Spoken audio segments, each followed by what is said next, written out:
Why was Pope Leo I also known as Pope Leo the Great? What were his accomplishments and why was he declared a saint? How was Pope Leo the Great able to persuade Attila the Hun from sacking Rome? Why was Pope Leo the Great not able to persuade King Genseric from sacking Rome a few months later? And what concessions did this barbarian king grant? And how did Pope Leo the Great influence the Fourth Ecumenical Council with his tome for Flavius?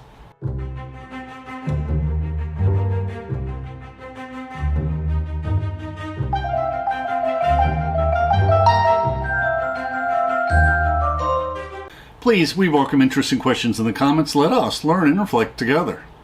At the end of our talk, we'll discuss the sources used for this video. Please feel free to follow along in the PowerPoint script we uploaded to SlideShare, which includes illustrations. Our sister blog includes footnotes, and both include our Amazon book links.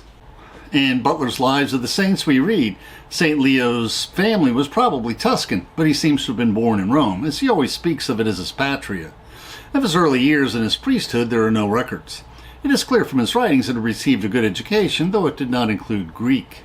When he was a deacon, his position led him to correspond directly with St. Cyril, who would play a leading role in the upcoming ecumenical councils. Now, Pope Leo first became deacon in the church in AD 430, and while he was on a difficult diplomatic mission to resolve a controversy between Roman generals in Gaul, he was consecrated pope in 440. As the first pope to be called great, and the first pope named Leo, he greatly strengthened the papacy by both his teachings and his actions. Not only did Pope Leo meet the challenges of ruling Rome, but he also inspired his flock with his preaching and teaching. Although he was not a profound thinker, his hundreds of sermons and letters addressed concerns of ordinary Christians and theologians. Now, as Pope Benedict writes, the times in which Pope Leo lived were very difficult. Constant barbarian invasions, the gradual weakening of imperial authority in the West, the long drawn-out social crisis forced the Bishop of Rome to play an important part in both civil and political events. And he continues, in a period of profound crisis, Leo the Great knew how to make himself close to the people and the faithful with his pastoral action and preaching. He enlivened charity in a Rome tried by famines, an influx of refugees, injustice, and poverty. He opposed pagan superstitions and the actions of Manichaean groups. He associated the liturgy with the daily life of Christians. And Pope Benedict also notes that Pope Leo the Great taught his faithful, and his words still apply to us today, that the Christian liturgy is not the memory of past events, but the actualization of invisible realities which acts in the lives in each one of us. He sought to combine the practice of fasting with charity and almsgiving. The Catholic professor William O'Malley notes that Pope Leo the Great carried Pope Damasus's claim for the papacy to a new level. Leo was a renowned preacher, and in his sermons, he hammered home Peter's mystical presence in Rome and presented himself to act with Peter's authority. He wrote long letters to bishops of Africa, Gaul, Spain, and Italy, admonishing them, settling disputes, and letting them know he expected them to follow Roman customs.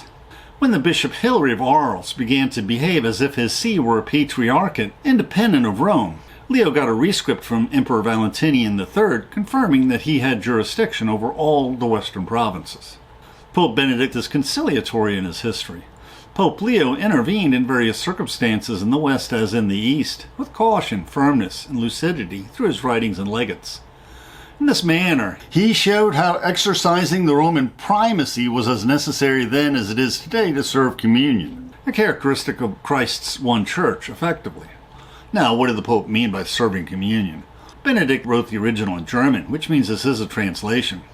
Perhaps this phrase refers to how the many post-Vatican II popes sought not a formal union between the Catholic and Orthodox churches, but rather full communion between these churches, which means they honor each other's sacraments in all circumstances. Currently, priests only administer the last rites to anyone when they're near death.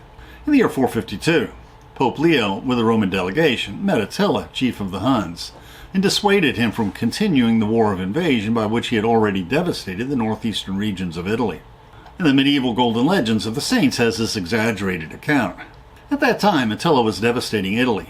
St. Leo spent 3 days and nights in prayer in the Church of the Apostles and then said to his associates, "If any of you wish to follow me, come along." He went out of the city and moved towards Attila and his band. The Hun, seeing the blessed Pope dismounted, knelt at his feet and begged him to ask for anything he wanted. Leo asked him to withdraw from Italy and to set his prisoners free. Attila's people protested. Was the conqueror of the world to be conquered by a priest? In this golden legend, Attila answered them. I acted for my own good and yours. I saw standing at his right side a mighty warrior with his sword drawn, who said to me, Unless you obey this man, you and your people will perish. Perhaps medieval peasants would have believed that Attila the Hun would have knelt at the feet of Pope Leo the Great, as that is the proper manner in which ordinary people would greet the Pope.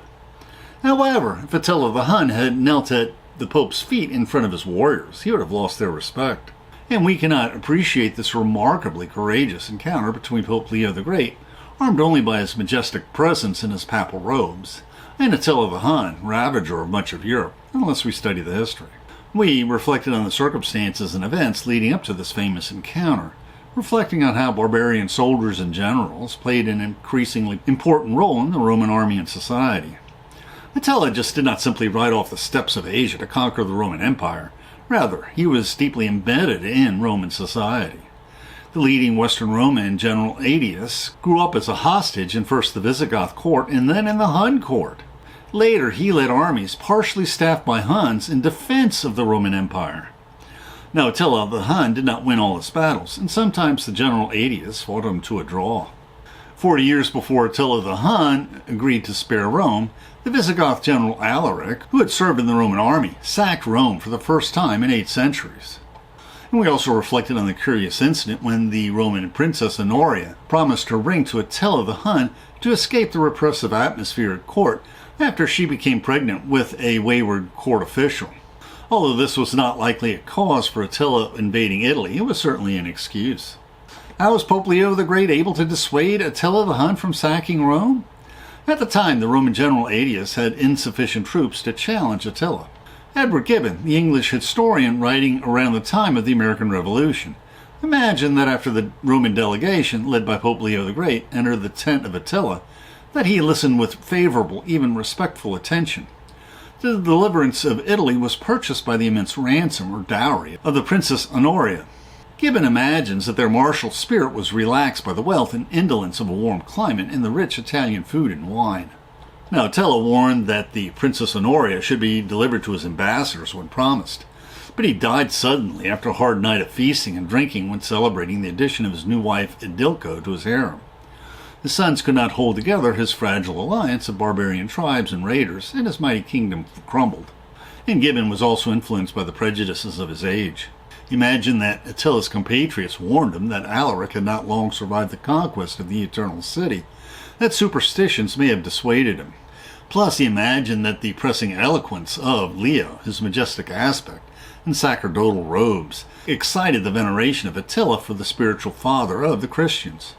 The apparitions of the 2 apostles, St. Peter and St. Paul, who menaced the barbarian with instant death if he rejected the prayer of their successor, is one of the noblest legends of ecclesiastical tradition. Now, while Gibbon credited superstition, the historian Will Durant seeks more practical explanations for the withdrawal of Attila the Hun. After Valentinian III fled to Rome, he sent to the Hun king a delegation composed of Pope Leo I and 2 senators. No one knows what happened at the ensuing conference. Leo was an imposing figure and received most of the credit for the bloodless victory. History only shows that Attila retreated. Plague had broken out in his army, food was running short, and the Eastern Emperor Marcian was sending reinforcements from the east. The famous fresco painted by Raphael in the Vatican shows St. Peter and St. Paul threatening the barbarian army with their swords. This is reminiscent of the Elisha story told in 2 Kings, where the king of Aram marched his army against the Jews. I'm quoting from those scriptures. When Elisha's attendant woke up, he saw an army with horses and chariots surrounding the city. He said, "Alas, master, what shall we do?" Elisha replied, "Do not be afraid, for there are more with us than there are with them." And Elisha prayed, "O Lord, please open his eyes that he may see." So the Lord opened the eyes of the servant, and he saw. The mountain was full of horses and chariots of fire all around Elisha. Then Elisha prayed that the Lord blind them all. Elisha then led the blinded soldiers back to Samaria. Quite likely, the main reason why Pope Leo the Great was able to dissuade Attila the Hun from sacking Rome was the courage Leo displayed marching unarmed, showing no fear, into the enemy camp bristling with fierce armed Hun warriors. And this courage mirrors similar events described in the Greek classic, the Iliad, which opens with the unarmed Trojan priest Chrysis marching into the Greek camp asking for the return of his daughter Chryseis. When King Agamemnon disrespects this courageous request, the god Apollo sends a plague, killing many Greek soldiers. In a more successful camp meeting story, the unarmed Trojan king Priam rides into the Greek camp to bargain with the mighty warrior Achilles for the body of his son Hector. This is a successful camp meeting story. Achilles abandons his rage against Hector for killing his close friend Patroclus in battle, as he is touched by the humble courage of his mighty king seeking the body of his dead son Hector. Achilles insists that King Priam stay and break bread with him as a sign of reconciliation. And there are numerous successful camp meeting stories among the American Indian tribes and the tales of the Northwest. In one story, a half-breed's father is massacred while he is away hunting, except for his teenage daughter. When he courageously enters the hostile Indian camp unarmed, he walks past poles on which are swinging the scalps of his dead wife and children. Impressed by his stoic bravery, he is invited to share dinner with the chief and his braves, and his reunited daughter. Likewise, in another story, an Indian brave marches into the camp of a hostile tribe who kidnapped his wife many months earlier. Impressed by his bravery, he is reunited with his wife, and the two tribes declare peace, becoming close allies. The world had changed since the days of the ancient Greek city-states and the even earlier era of the Trojan War. In these simpler times, a brave hero could sit down for a simple dinner with an opposing monarch. These dinners were an integral part of these camp meeting stories in these simpler times. Indeed, it took courage to calmly eat a meal with an enemy, where an angry warrior could cut you down in an instant. Indeed, in our first Indian tale, the chief gently persuaded the warrior to loosen the draw on his bow and allow his brave guest to finish his simple meal. But by the waning days of the Western Roman Empire, this obligatory warrior meal was no longer possible. Emperor Diocletian had greatly increased the pomp and splendor of his imperial court, increasing the distance between the monarch and his subjects, who were now bidden to bow at his feet in his presence as if he were a god, an Eastern potentate. What would a dinner with Attila the Hun be like? Edward Gibbon imagines the scene when Attila the Hun had invited Roman ambassadors to his banquets, likely using the ancient historian Priscus as a source. And Gibbon writes, "The royal table and couch, covered with carpets and fine linen, was raised by several steps in the middle of the hall, and a son, an uncle, or perhaps a favored king, were admitted to share the simple and homely repast of Attila. 2 lines of tables, each of which contained 3 or 4 guests, were arranged in order on either side. The right was esteemed the most honorable, but the Romans ingenuously confessed that they were placed on the left. The barbarian monarch received from his cupbearer a goblet filled with wine and courteously drank to the health of the most distinguished guest. 2 Scythians stood before the couch of Attila and recited the verses they had composed to celebrate his valor and his victories. Since Attila the Hun had sufficiently respected the immense courage of Pope Leo the Great, who entered his camp unarmed and unafraid to grant his wishes and spare the city of Rome from sacking, he likely would not have asked Leo, out of respect, to compromise his dignity with a dinner like this. Pope Benedict notes that in the spring of 455, Leo did not manage to prevent Genseric's Vandals from invading the undefended city of Rome that they plundered for 2 weeks. However, the gesture of the Pope, who, defenseless and surrounded by clergy, went forth to meet the invader to implore him to desist, nevertheless prevented Rome from being burned and assured that the basilicas of St. Peter, St. Paul, and St. John, in which part of the terrified population sought refuge, were spared. And we discussed the sack of Rome in our prior reflection. In a future reflection, we will explore the papacy of Pope Leo III, who crowned Charlemagne as the Holy Roman Emperor, as he could not count on the Eastern Roman Emperor to protect his realms. The only problem was that the king of Charlemagne, king of the Franks, was on the wrong side of the Alps. To better enable the Pope to protect himself in Rome, his father, Pepin the Short, transferred the Frankish Italian lands that he won from the Lombards to the papacy, so the Pope could command an army to defend Rome. In the centuries between the papacies of Pope Leo the Great and Pope Leo III, Rome would be sacked several more times. And on the spiritual side, Pope Leo the Great played an important part in the Fourth Ecumenical Council of Chalcedon. The ancient world lacked the entertainment options available today. There was no radio, no television, no movies, and infrequent public games. In an autocratic Roman Empire, ordinary citizens did not discuss politics. Thus, the church did not have to compete as much for attention as today. In the ancient world, sermons were followed closely, as were the proceedings of the church councils. The third, fourth, and fifth ecumenical councils discussed the human and divine natures of Christ, and Pope Leo the Great played a leading role at the fourth ecumenical council at Chalcedon. The Catholic scholar Eamon Duffy points out that although he was unable to attend the Fourth Ecumenical Council of Chalcedon personally, Pope Leo the Great responded with the Tome to Flavian, where he restated the paradoxes of the New Testament in starkly simple yet eloquent language. All talk of a mixed naturing Jesus, Leo insisted, was just a poisonous muddle, which turned the Son of God into some sort of monstrous hybrid. Jesus was indeed a single person, but in him two natures, human and divine, coexisted without confusion and cooperated for the salvation of the world. Jesus was perfectly human, but he was also fully divine. And Duffy reasons that the Christianity of the Latin West was muscular and down to earth, concerned with clean living and plain thinking, not much given to speculation. In the more subtle and sophisticated East, however, conflicting theories about Christ's divine nature leaked out of the lecture halls and libraries into the pubs and marketplaces, and were regularly debated there, sometimes with the help of fists and broken bottles. One particularly influential theologian, Eutyches, come up with a theory that in Jesus the human and divine natures had somehow become fused into a unique single new nature, higher than merely human and a little less than divine. On the other hand, the balanced account of the Orthodox scholar John Anthony McGuckin notes that the Tome to Flavian was not penned directly by Pope Leo the Great, but was rather a pastiche of Christological opinions and phrases from the 2nd century Tertullian and the early 5th century Augustine of Hippo, neither of whom had a sense for the mid and late 5th century arguments being debated at the Fourth Ecumenical Council. The tome had been studied and rejected 2 years previously at the Second Council of Ephesus, also known as the Robber Council. A number of bishops had walked out of this council, and its decisions were not endorsed by the Council of Chalcedon. McGuckin states, Rome was determined at all costs to elevate Leo's tome as the last word of Roman doctrinal teaching on the issue of the Christological union, but both the Byzantine Chalcedonians and the Egyptian and Syrian Miaphysites thought it was a poorly conceived document. The Byzantines thought it was orthodox because Tertullian and Augustine's writings were part of the church tradition.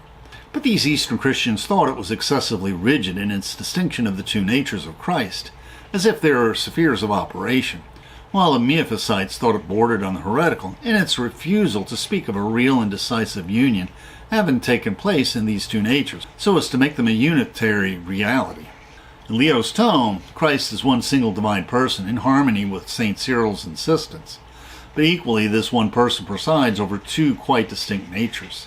This blows a hole in St. Cyril's insistence that what happens in incarnation is a henosis, or spiritual union, of the natures once separate.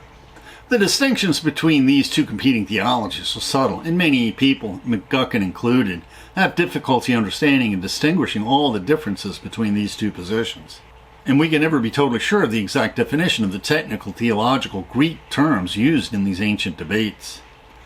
The Byzantine churches wanted to affirm the validity of Leo's tome, since it valued his input, but the Egyptian and Syrian Miaphysite churches objected so strongly to Leo's tome that they eventually split from the Byzantine church.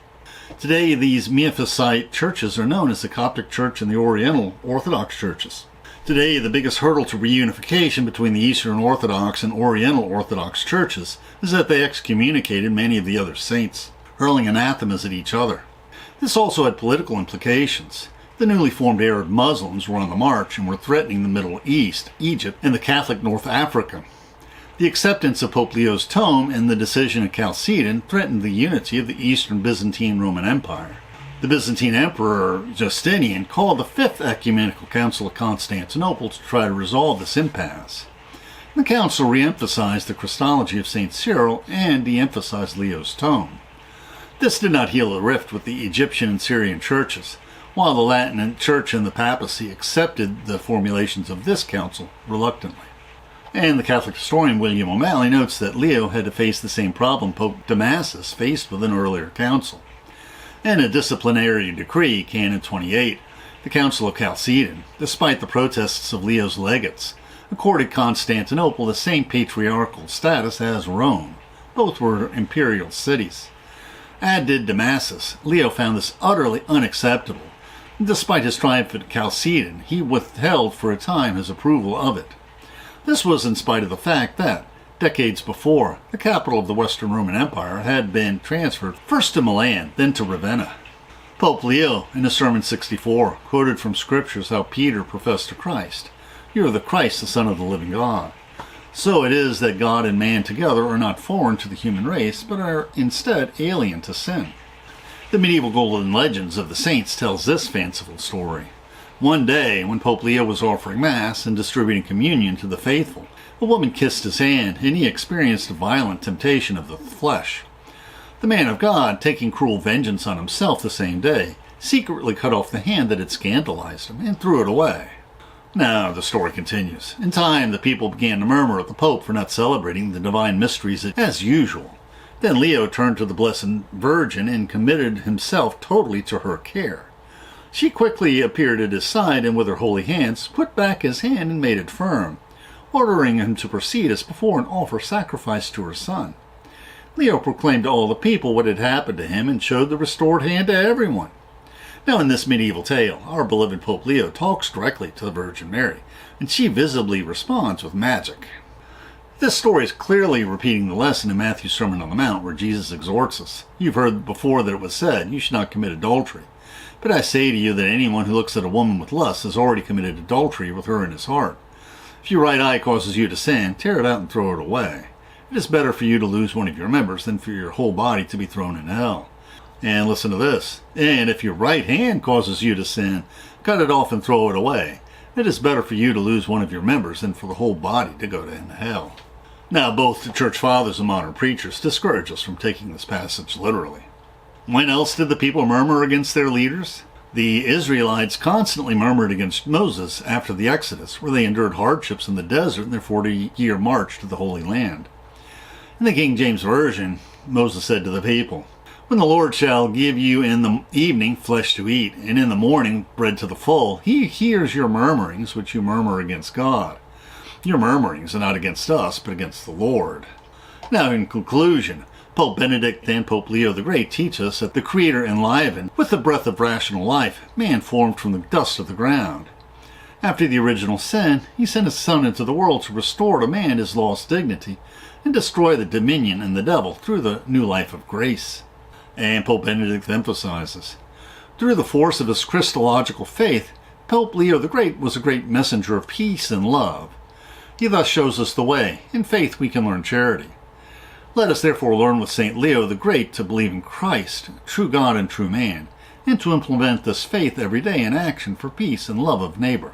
And now we'll discuss the sources we used for this video. We have many sources for this reflection, and all of our sources are fascinating and enjoyable to read, painting for us in living color a world long gone that is the foundation of both our faith and our civilization. And we have a separate reflection on the fascinating lives of the saints and popes, in both ancient and modern sources. We briefly discussed John Anthony McGuckin's History of the First Millennium of the Church in our book review of the Apostolic Fathers. Also, Volume 12 of the Post-Nicene Fathers, which is available as an ebook, contains many sermons and letters of Pope Leo the Great and also St. Gregory the Great. We discussed the Iliad and Odyssey by Homer and the American Indian Tales of the Northwest in our book reviews of Greek history and philosophy. And we also reflected on the histories of the Western Roman Empire in our prior reflection as it evolved into the barbarian kingdoms that, in turn, evolved into the modern states of Europe. There's also an Orthodox website with the life of this saint, drawn from a monastic source, which is also our source for a few icons of Pope Leo the Great. The YouTube description includes a link to our PowerPoint script that we uploaded to SlideShare and also our blog. Please support this channel by sharing this video with your friends and by clicking on the like and subscribe buttons and by clicking on the Amazon links to purchase any of the books we discussed, which will earn us a very small affiliate commission. And please consider becoming a patron of our channel. Plus, we will host special discussion groups for our patrons. Plus, you can click on the Meetup or small M icon to participate in our online discussions, where we practice our future YouTube scripts. And please click on the links for other videos that will broaden your knowledge and improve your soul.